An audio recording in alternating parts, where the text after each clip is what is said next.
Los Angeles is the epicenter for college football quarterbacks. Jerry West wonders if the Clippers are jinxed, and Austin Ekeler isn't pouting over his contract. And if you don't believe him, he'll hold his breath until his face turns blue. Good morning. I'm James. This is your daily dose of sports and snark for the greatest sports city in the world, Los Angeles. This is the faithful Angelenos morning report. It is June 15th, 2023. It is a tremendous looking morning out here in Tulsa, Oklahoma. But let's not get it twisted. This place is still a birthday cake made of cow manure and failure. So let's be optimistic and talk LA sports instead. If you like being in the know about LA sports, clickety-clack the like button. Clickety-clack the subscribe button. There's a notification bell. Hit that. It'll let you know we drop new content. Sharing is caring. Let people know we exist. And by all means, comment. We got tons to get to. So let's get at it. Before we go through the news and notes, a look at the scoreboard. Mookie Betts, 2 RBIs. But the Dodgers wound up dropping the game to Chicago White Sox 8-4. LA is currently 3 games back of first place Arizona. I've been saying it for weeks. Biding our time until the Dodgers get healthy again. Trying not to freak out over it. Meanwhile, if you want to freak out, there's always LAFC. They lost again to Houston, 1-0. The black and gold, the defending MLS Cup champions, the team that went to CONCACAF Champions League final, has only scored once in one game, I should say, in its last 6 matches. The Sparks, on the other hand, are the optimistic team of the day. They defeated Dallas 79-61. Dierka Hamby scored 23 points. The Sparks are 5-4. Meanwhile, today, the Chicago White Sox are at the Dodgers one more time. Michael Grove is on the bump for the Dodgers. He is 0-2 with an 8.28 ERA. Dylan Cease, 3-3 with a 4.38 ERA. Now, let's get to the obvious here. Yesterday, we were discussing the scribes at CBSSports.com, how they all got together. They drank from their tea, pinkies hanging out, of course, and they started to discuss which schools had the best wide receiver rooms in college football. And they put USC on that list. So then they switched to quarterbacks. And if they didn't put USC up top, you would have a reason to sit there and say, I'm never looking at this craptacular website ever again. Thankfully, common sense prevailed, and yeah, they did put USC up top. Why wouldn't they? Heisman winner Caleb Williams, Malachi Nelson, one of the top recruits in the country, Miller Moss. He's not bad either, let's be real. It is so bleeping obvious, but ranked number 4, the number 4 quarterback room in the country is UCLA. Now, I have to be honest with you, that surprised me a little bit. But I love this because it puts LA pretty much at the center of college football universe. If you believe that football is all about the quarterback position, don't go to sleep on UCLA. They have a pretty decent room. They do give Colin Schlee, the Kent State transfer, a little too much credit, but other than that, they also have their eyes on top recruit Dante Moore and Ethan Garbers, who's been with the program for 3 years, so should know that Chip Kelly offense inside and out. LA, you can talk SEC all you want. You can talk Ohio State all you want. But if quarterbacks is the name of college football, it's all about Los Angeles. Meanwhile, there's other news breaking out of USC football. They are staying red hot in recruiting. They have added another skill offensive player to the class of 2024. 4-star tight end Walter Matthews is the 7th player to commit to the Men of Troy this month. He's from Georgia. He's also a top 100 recruit. He got 8 TDs last year. He averages more than 21 yards per catch. He is the 2nd tight end to come to USC in this class. Remember, USC was kind of tight end deprived last year. The class for the Trojans is currently 16th in the country, but here's another little cute note. Did you notice the state where he's from? Georgia. That is yet another player that USC has poached right out from underneath the SEC. Take a moment and think. If you are going to be a national title contender, you have got to punk slap the SEC right in its teeth. And at least in recruiting, Lincoln Riley is doing that. Defensive back Latrell McCutcheon, though, has entered the transfer portal after just one season with the Trojans. He was a 4-star recruit. He recorded 22 tackles, started twice. He was one of those players who had followed Lincoln Riley out to USC from Oklahoma. By the way, he also recovered a critical fumble in the victory over UCLA.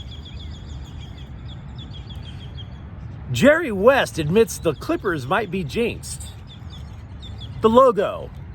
This is not an insignificant source. If it's just me and you pounding Modelo's at the local dive bar and I say the Clippers are jinxed and you're a Clippers fan, you wave me off. This guy's not only the logo, he helps run the freaking Clippers now. And he's admitting they're jinxed.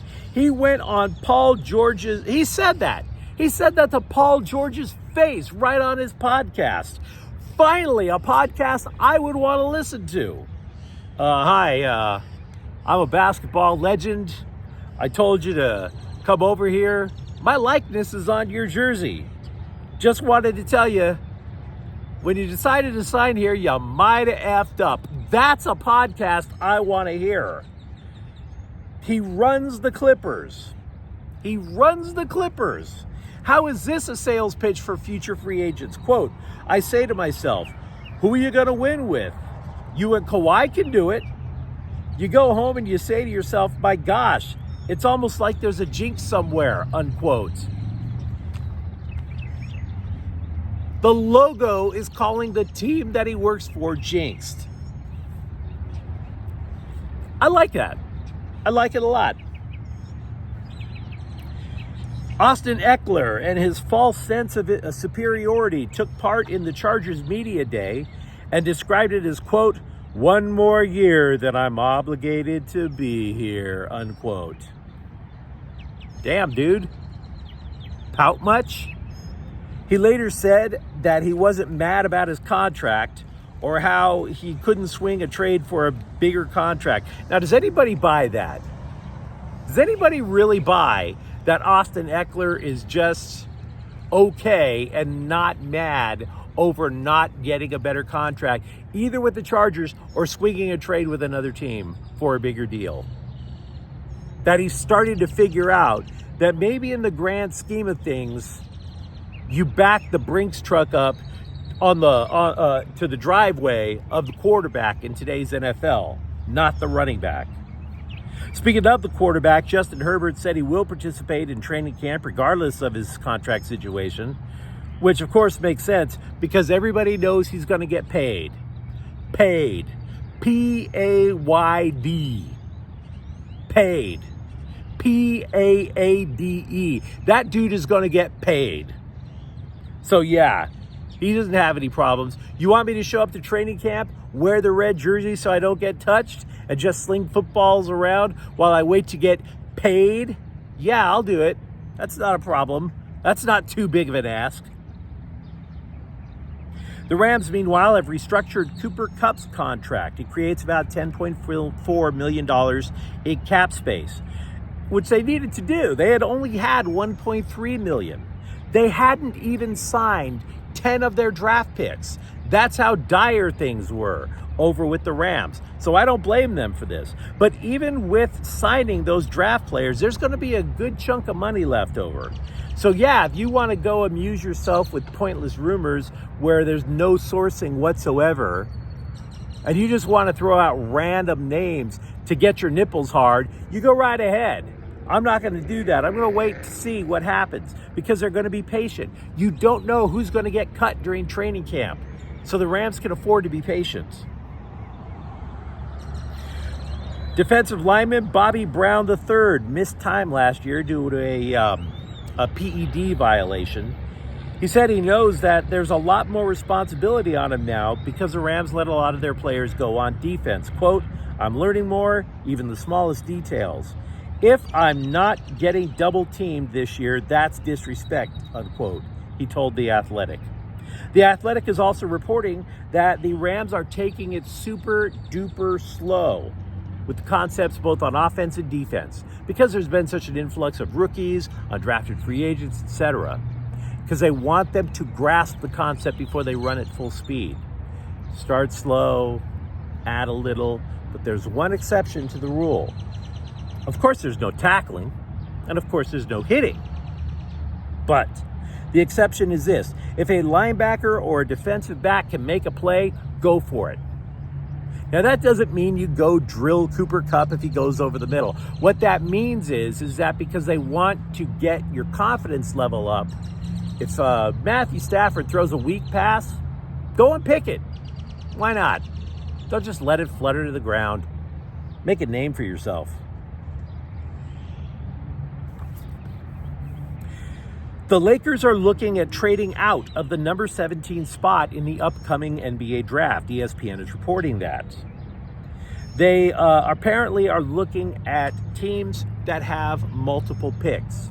Now, you're not going to take the 17th pick and trade up.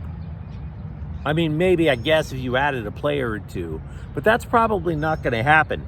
Instead, it indicates to me that the Lakers are considering trading down. Now, you might say, why would you do that? Well, there's a couple of reasons.